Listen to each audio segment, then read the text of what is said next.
Hello, and a very warm welcome to everyone tuning in. Welcome to episode 288 of Navigating Now, our virtual roundtable series here at Thoughtium. We go live every Thursday with leaders and leadership topics that we believe matter most.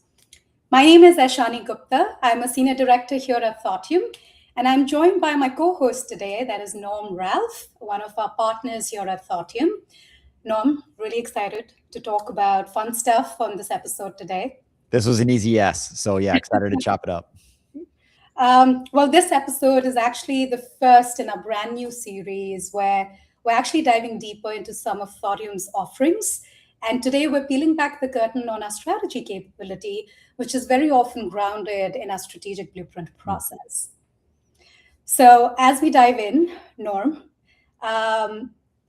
I'd love to open this up with a question to you. In a moment where we're seeing organizations are being asked to move very fast, and there's just unprecedented change that I think leaders and organizations are navigating. What are you seeing as some of the most pressing business challenges out there today?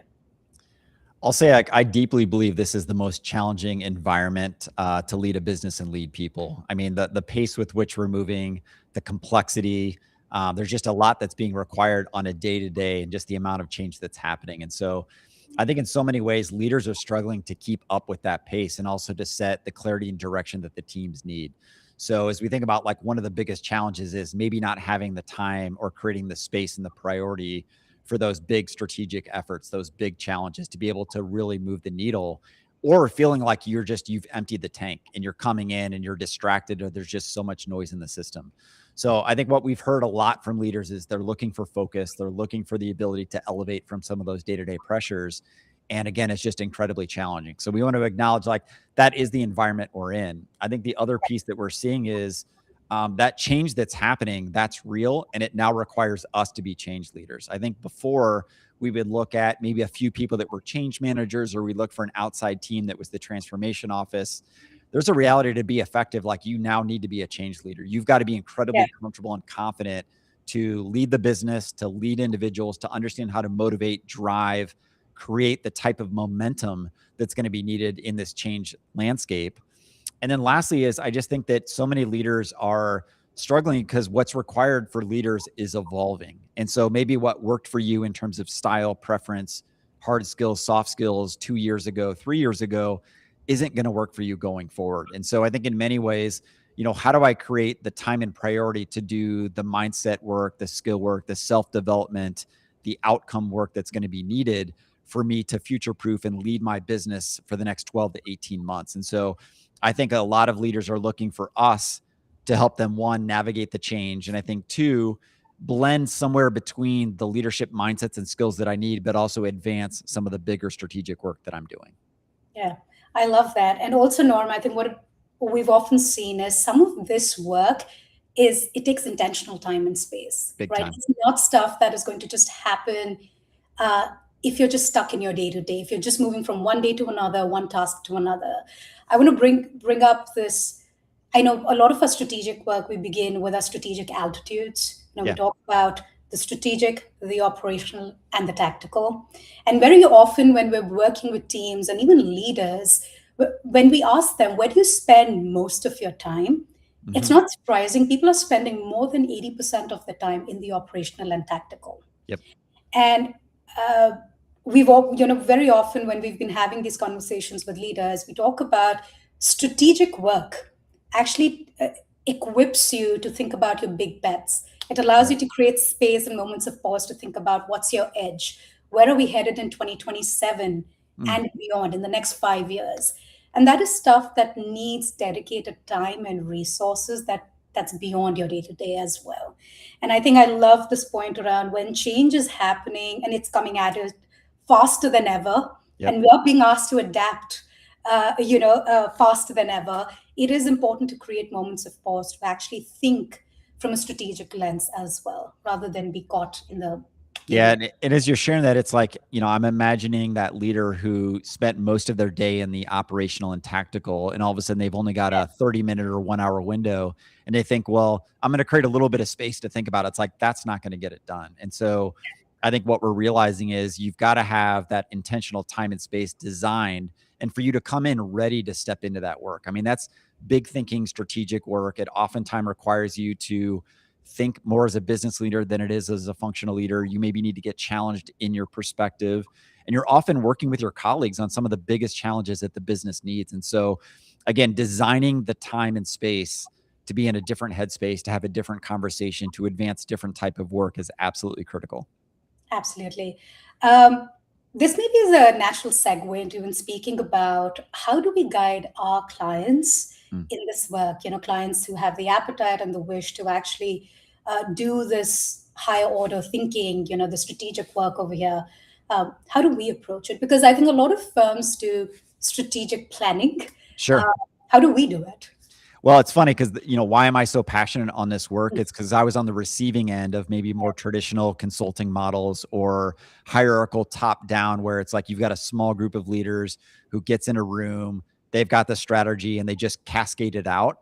Yeah, And there's little to no nuance and buy-in and perspective and building on that strategy. And so I think for me, in many ways, I was on the receiving end, which is why I'm so passionate about our approach, which is there's no better group to build your strategy than you. It's like, your business better than anybody. We're not here to come in to provide the 40-page white paper to tell you your strategy. What we can confidently do is we are business leaders that want to be in this work with you. And so we help create the environment for guiding you through a process, a proven process, and ensuring that you're a participant, an author, and a business leader throughout that process. absolutely. Um, ironically, I say you don't need a consultant to write your strategy. Yeah, You need a consultant to guide you to write that. true.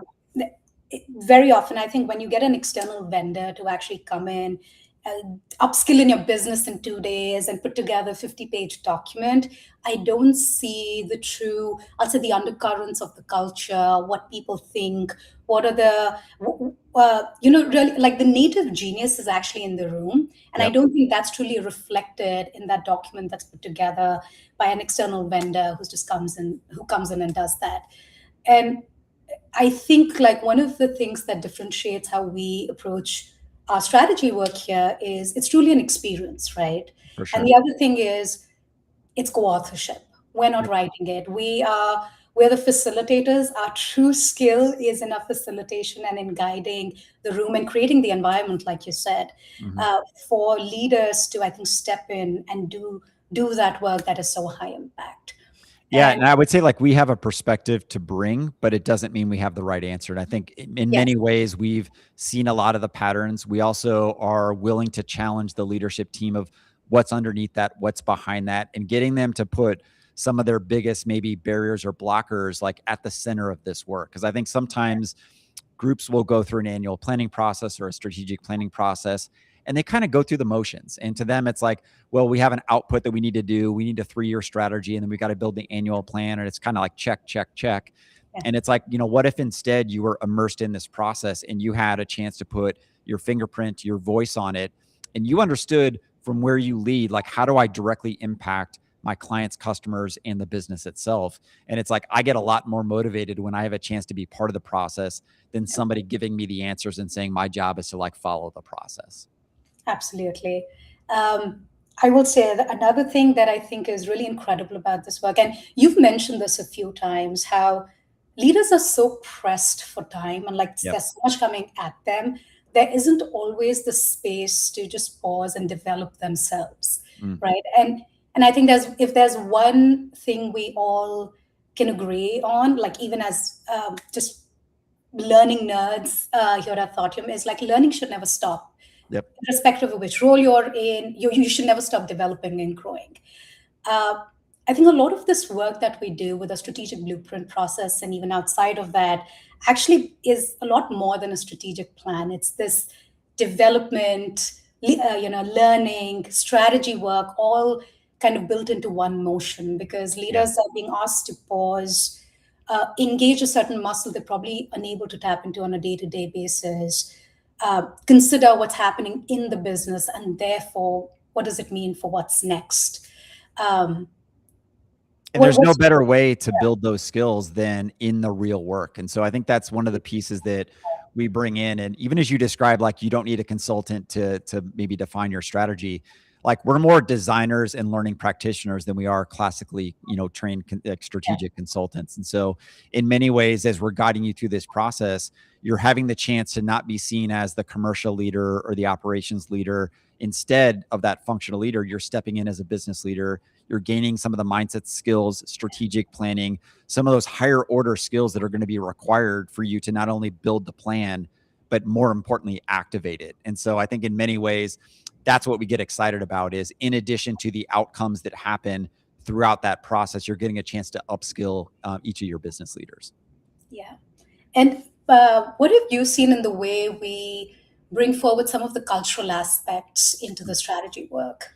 Well, it's funny. I think one of the myths is you can either do strategic work or you can do team building, but like those two don't actually play in the same arena. And it's like you can't build a strategic plan without really considering the environment, the culture, some of the behaviors of what's going to truly launch your strategy. And so I think sometimes what gets lost is we're so focused on the outcomes in the plan, we're missing some of the undercurrent of how are we behaving and operating as leaders.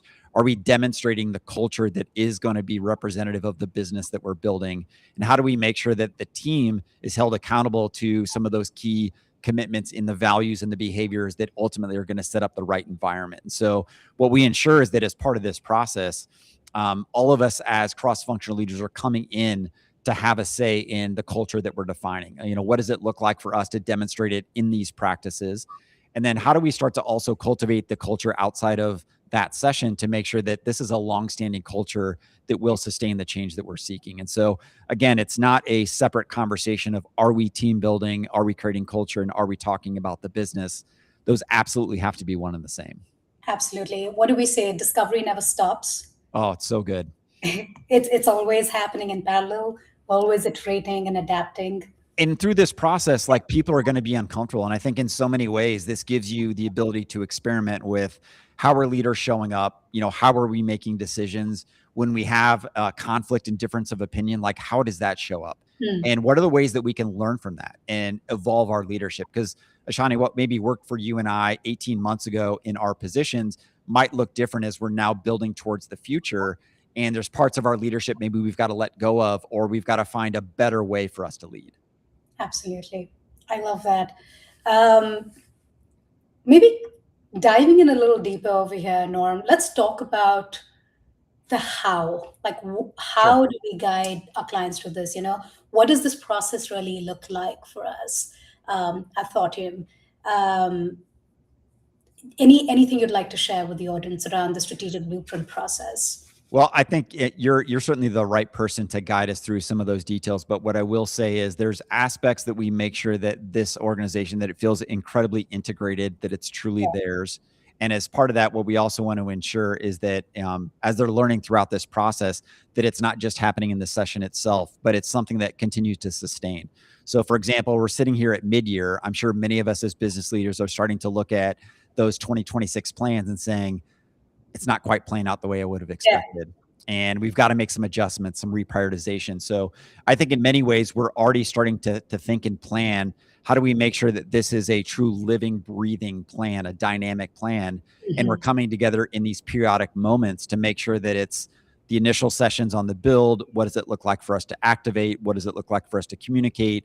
And how do we make sure that that is a very seamless, integrated process that, to your point about discovery, at every point we're learning something new.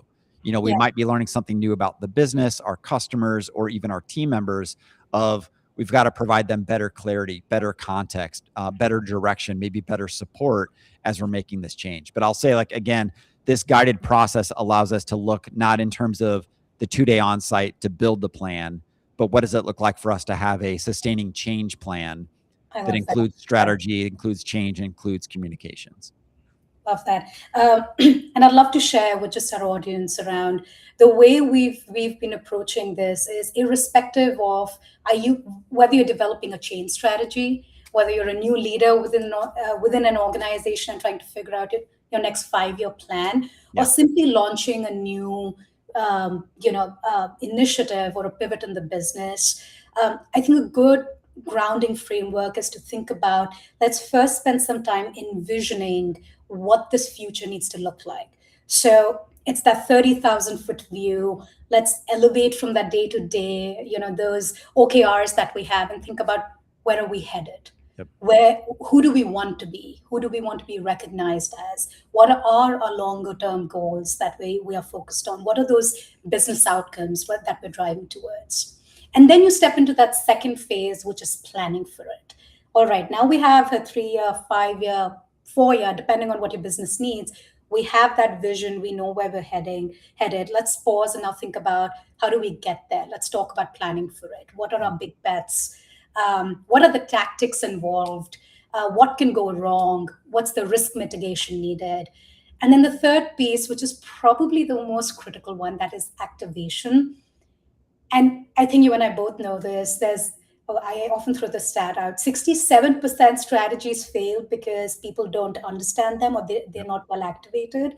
It's because at the end of the day, your people are sort of are the ones that are running the business, right? People You need got to it. understand that vision, those outcomes, in order to be enrolled and actually deliver on them.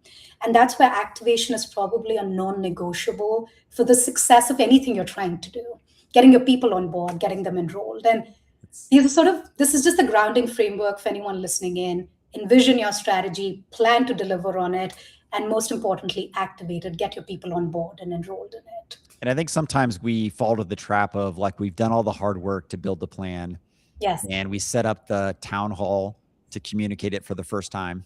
Yeah. And we assume like, well, we communicated it. So It's now like, yeah, we'll come back in 6 months and like things should be good. And it's like that group didn't have the advantage of helping build the plan, the context for you as a business leader that you're coming in to understand why that plan matters, to understand your role to contribute to that plan.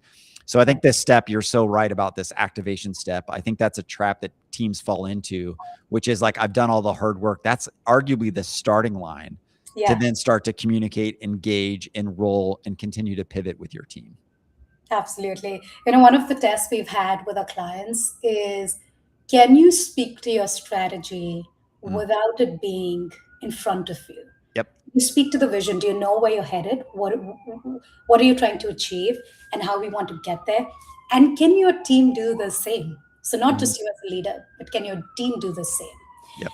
And I think that is a good test of whether your strategy is well positioned for success. It could be well designed for success, but is it well positioned for success? Does it have the buy-in and the enrollment you need to drive it?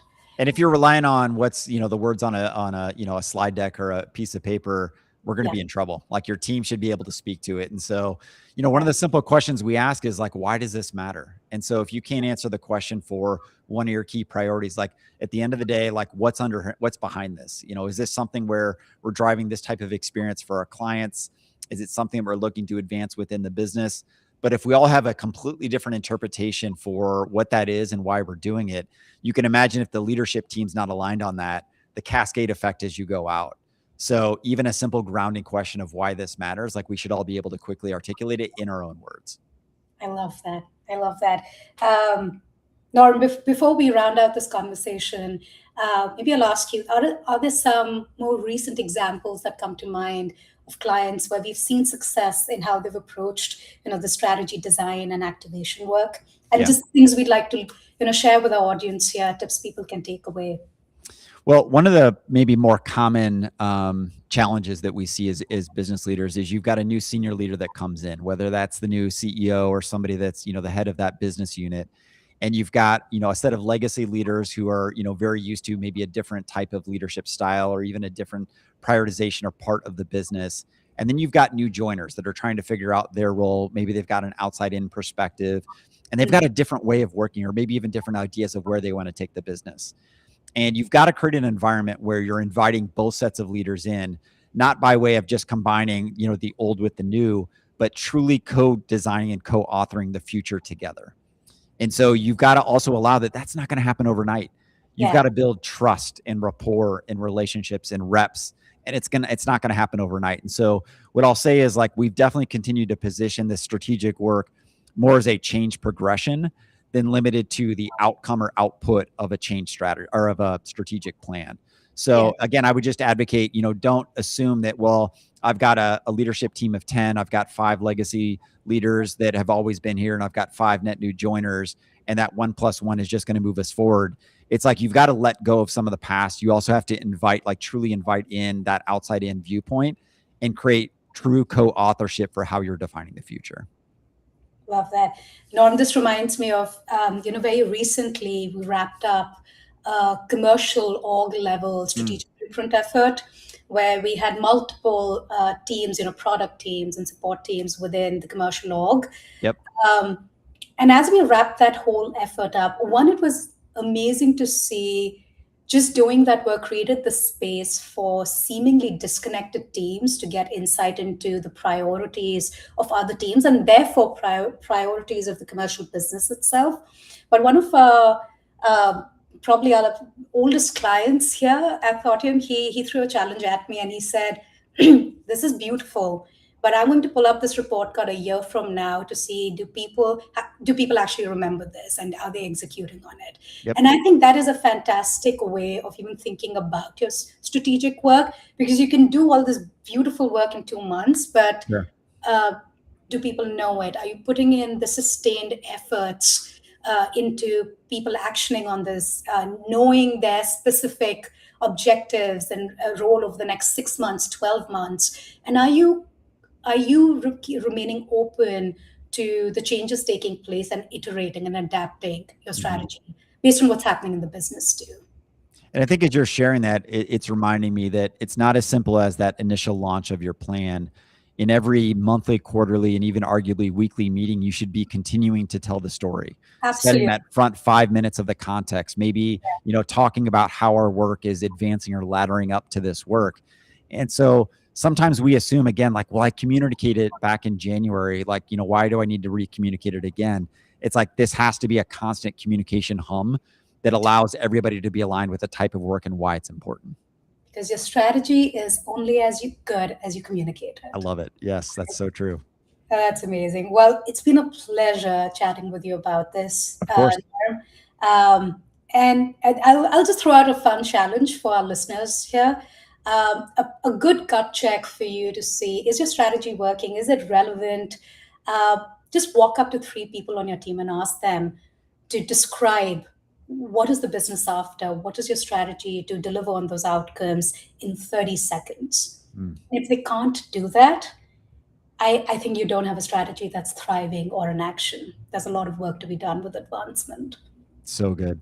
And I'll maybe round us out, like, Aishani, I know that you've done this work for, so many years and you're so passionate about it. I mean, you can just even hear it as you're sharing your perspective. Share with me just a little bit of, like, what is it about this work? You think about as much change that's happening. We've got such incredible partners that are coming to us with bigger business challenges, even more important change work to happen. What is it about this work that you just love to do? I love this question, Norm. So thank you for asking. Yeah. I think, one, I love the multidimensional nature of it. Yep. There's so much of it. I started my career working with a startup that then scaled to this massive organization in India. And I got a firsthand, like a true taste of what that means for your culture, for your people, how people come together. And the one thing that drives that growth is clear direction and vision setting. Yep. I then had a second phase in my life of being a strategy consultant, where I was that consultant writing strategies for how you approach the market and what you do. And I think what I very quickly realized was the magic is in the people side of the business and the strategy. And I think I just have so much motivation around getting people on board to make sure you are achieving your best outcomes as a business and as a team, which can leave even individuals on that team very, very fulfilled. How do you constantly make those connections? And that work to me is very fulfilling. It's very exciting, So. Well, I'll say, like, for me, as I think about, like, why do I absolutely love this work?